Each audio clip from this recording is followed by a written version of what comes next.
बिस्मिल्लाहिर्रहमानिर्रहीम। अस्सलाम वालेकुम व्यूअर्स, कैसे हैं आप? ठीक है, उम्मीद है कि आप लोग खैरियत से होंगे। अल्लाह का शुक्र है कि हम लोग भी खैरियत से हैं। आप लोगों की दुआ चाहिए, अल्लाह ताला आप लोगों को हमेशा खुश खुरम रखे, आबाद रखे और आप ऐसे हंसते मुस्कुराते रहें।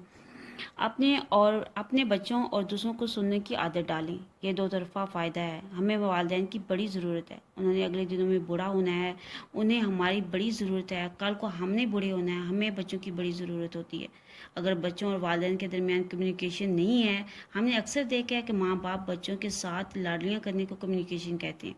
हमें ये सब से पहले ये समझना है कि ये कम्युनिकेशन ही असल में रिलेशन है। मिसाल के तौर पर अगर आप किसी टीचर के पास पढ़ रहे हैं, आप कहते हैं कि फ़लाँ टीचर ने हम मुझे पढ़ाया है, बहुत अच्छा समझ में आया, फ़लाँ टीचर ने पढ़ाया, बहुत अच्छा समझ में आया।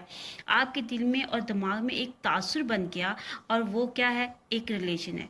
एक बहुत ही मज़े की बात बताऊँ, बाज़ औक़ात ऐसा होता है कि हमारा कोई अपना होता है, हमें उसकी समझ नहीं आ रही होती, उसे हमारी समझ नहीं आ रही होती। This is called gap. फिर इस गैप को फिर क्या चीज़ करती है? वो है गलत फहमी। हर वक्त रेडी है। गलत फहमी इतनी आसान चीज़ है कि ये खुद ब खुद पैदा हो जाती है। खुदा के लिए अपने वालिदैन के साथ कम्युनिकेशन करें, उनसे बातें करें, उनको गले लगाएं। बाज़ लोग अपने माँ बाप का अदब नहीं करते, उन्हें प्यार नहीं करते, उनके पैर नहीं दबाते। और बाज़ घरों में तो सलाम करने का कल्चर ही नहीं होता, वो सलाम ही नहीं करते। याद रखें, घर में कल्चर मियाँ बीवी ने बनाना होता है। घर का वो कल्चर जिसमें बच्चे बड़े इंसान बनते हैं, वो वैल्यूज़ जो माएँ देती हैं, वो माँ बाप ने बिल्ड करनी होती हैं।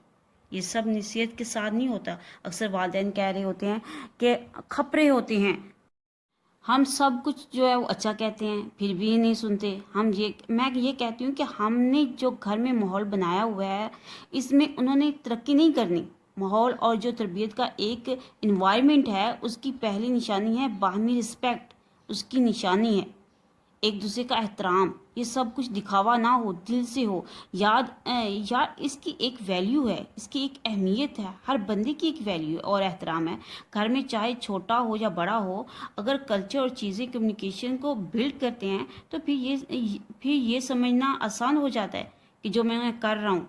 दूसरा तरीका ये है कि आप करके दिखाएं। अक्सर ये होता है कि हम कहते हैं कि हम ये करना चाहते हैं, और वो कहते हैं कि हम ये करना चाहते हैं, हम वो करना चाहते हैं, और वो करना चाहते हैं।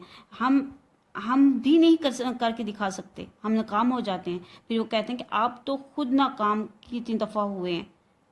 जो आप कहते हैं वो आप कर तो सकते नहीं हैं। इसका बेहतरीन तरीका ये है कि आप चुप कर जाएं। बाज़ औक़ात जो काम करके दिखा नहीं सकते, वो चुप करके करें, तो इसके रिज़ल्ट हमें बाद में मिलते हैं। बाज़ औक़ात हम चुप करके प्राइवेट दाखिला ले लेते हैं, और बाद में जब रिज़ल्ट आता है तो हमें पता चलता है कि हम जो है वो हमारा नाम जो है वो टॉप 10 में आ गया।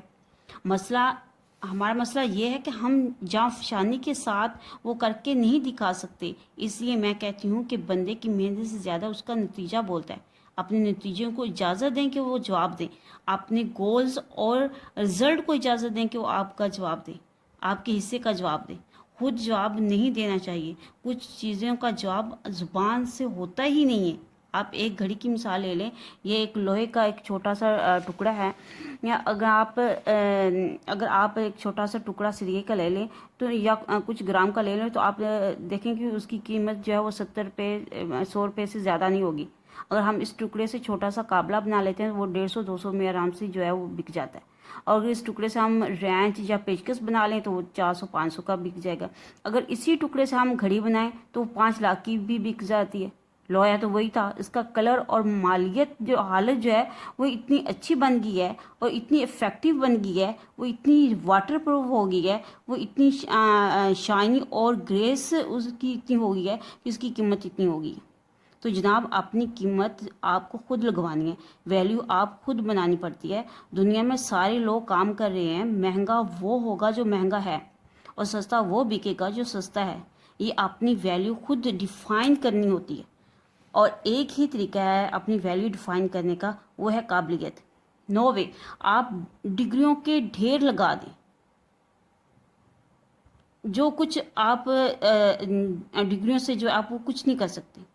अगर आपके पास काबिलियत नहीं है, तो आप कुछ भी नहीं कर सकते। آپ نے اگر اپنے اندر قابلیت پیدا نہیں کی، آپ نے اپنے اندر کچھ ڈفرینٹ نہیں سوچا، کچھ مختلف نہیں کریں گے. ایک دانشور کا کہنا ہے کہ سب جیسا سوچو گے تو سب جیسے ہی ملے گا. میرا ویسے مشاہدہ یہ ہے کہ 99% سب جیسے ہی ہوتا ہے، اور 1% لوگ ایسے ہوتے ہیں جو مختلف سوچتے ہیں، اور وہ مختلف انداز میں سوچتے ہیں. جو مختلف انداز میں سوچتے ہیں وہ مختلف انداز میں زندگی کو، وہ اپنی زندگی کو مختلف انداز سے دیکھتے ہیں تو وہ مختلف کرتے ہیں. اسی طرح وہ جو ہے دنیا میں کامیاب ہے، اور اس طرح ہی وہ اپنی کامیابی جو ہے وہ اپنی زندگی کو کامیاب بنا سکتے ہیں. تو ہمیں بھی دوسروں سے ہٹ کے، تھوڑے سے دوسروں سے مختلف ہو کے سوچنا ہے. اسی طرح ہی ہم کامیاب ہو سکتے ہیں. اور ہم جو ہے ایسے کامیاب نہیں ہو سکتے کہ ہم جو ہے وہ کہیں جو ایک کام کر رہا ہے وہ ہم بھی وہی کام کریں. ہمیں دوسروں سے تھوڑا سا مختلف اپنی اولاد کو ہم نے جو کس طرح ان کی تربیت کرنی ہے، یہ سب کچھ ہمیں سوچنا ہے. امید ہے آپ لوگوں کو میری ویڈیو پسند آئی ہوگی. تو آپ کو اگر میری ویڈیو پسند آئی تو اسے لائک کیجیے گا، شیئر کیجیے گا اور سبسکرائب کیجیے گا. اوکے جی، اللہ حافظ.